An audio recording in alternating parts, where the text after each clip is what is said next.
on this episode of Season 3, Home. Third year, best moments was, of course, being a villain. Ha ha ha.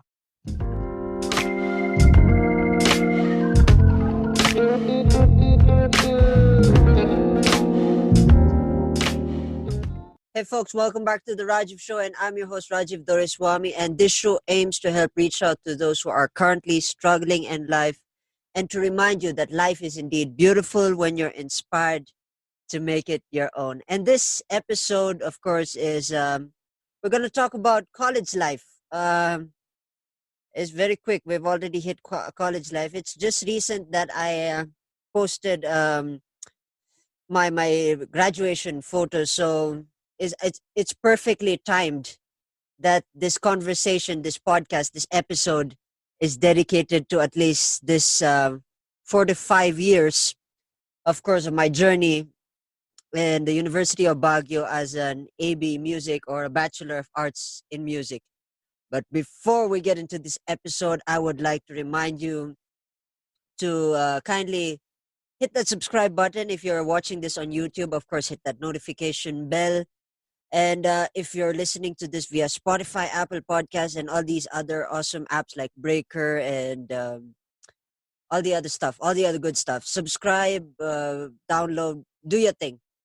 Just share some love, just share some love. Let's get on with the episode, shall we? Let's talk about the 5 years, of course. Let's subdivide them. The first year, the most memorable moments of my first year in music was, of course, not learning music. Shocking. The first year, I was supposed to learn GE subjects for the first 2 years before, of course, getting into music theory, counterpoint, part writing, forms and analysis, and all the other good stuff. So the first few years, GE subjects mentioned, I learned a lot about general subjects, which I don't really remember anymore, any of the needs. And memorable moments was, of course, me competing, Mr. and Miss Eslas, and that was fun. Got second runner up, and I think best in sportswear.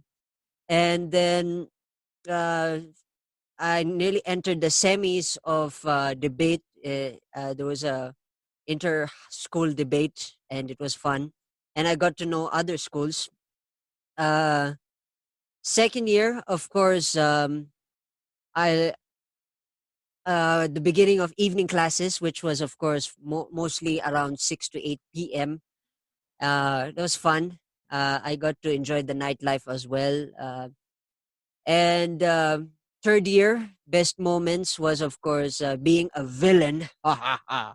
Being a villain in a play, and of course, learning how to play uh, guitar, classical guitar, applied major, and getting in deep with music theory and part writing, and learning about music was fun.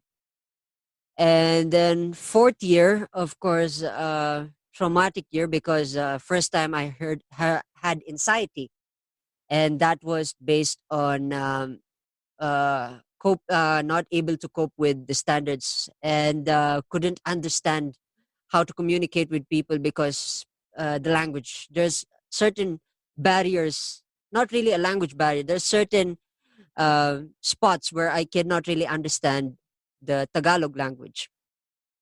And I was a member, of course, of the Music Society as a marketing person. So I got my hands on marketing and how to understand marketing.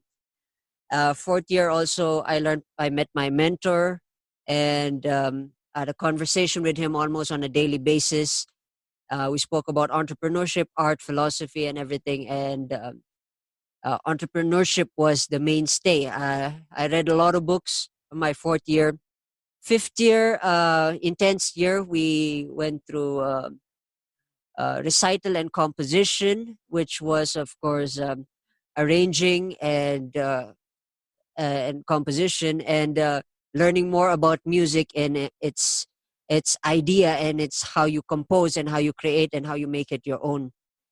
And it's been tough. Uh, in short, everybody got beaten up by the first half of that year, and then graduation.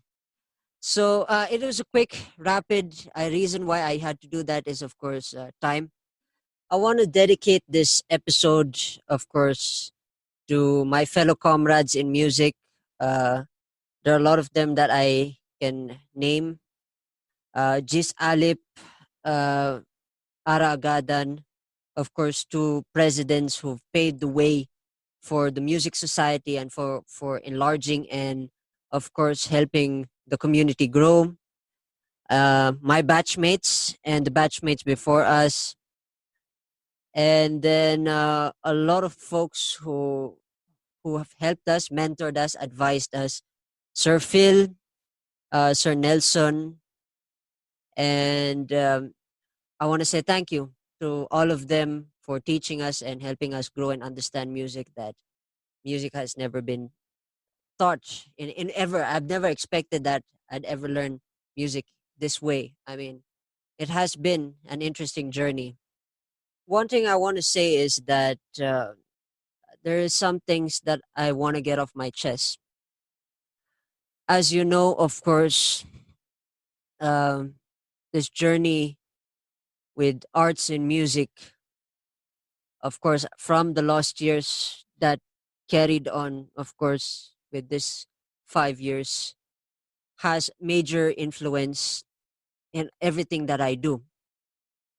As an artist, I take it as a blessing, uh, but as a person, I take it as a curse. Now, what do I mean by this?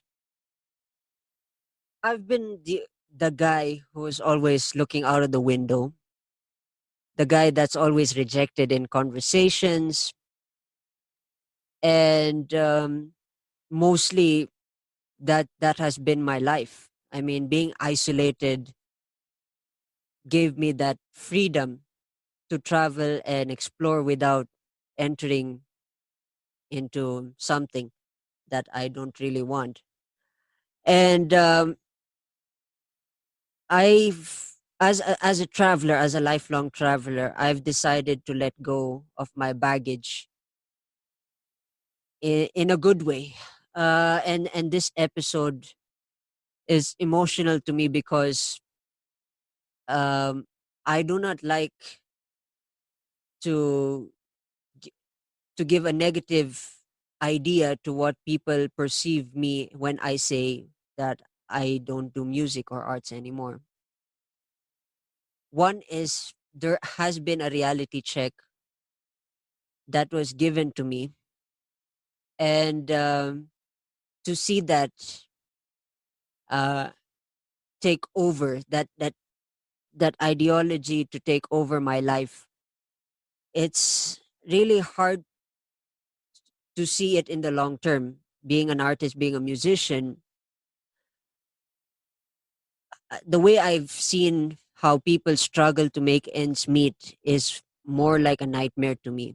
I'm not saying that it's the best life.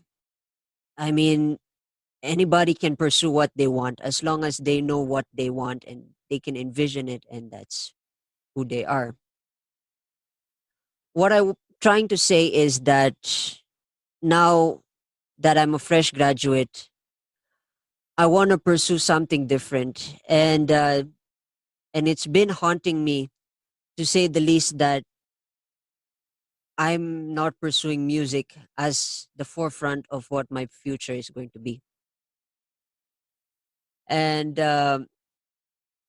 I do not want anyone to make the assumption that I'm a bad guy, I'm against music. No, I listen to music. I love to draw, I love to, but I want to pursue something else. And it's a bit emotional for me to say that.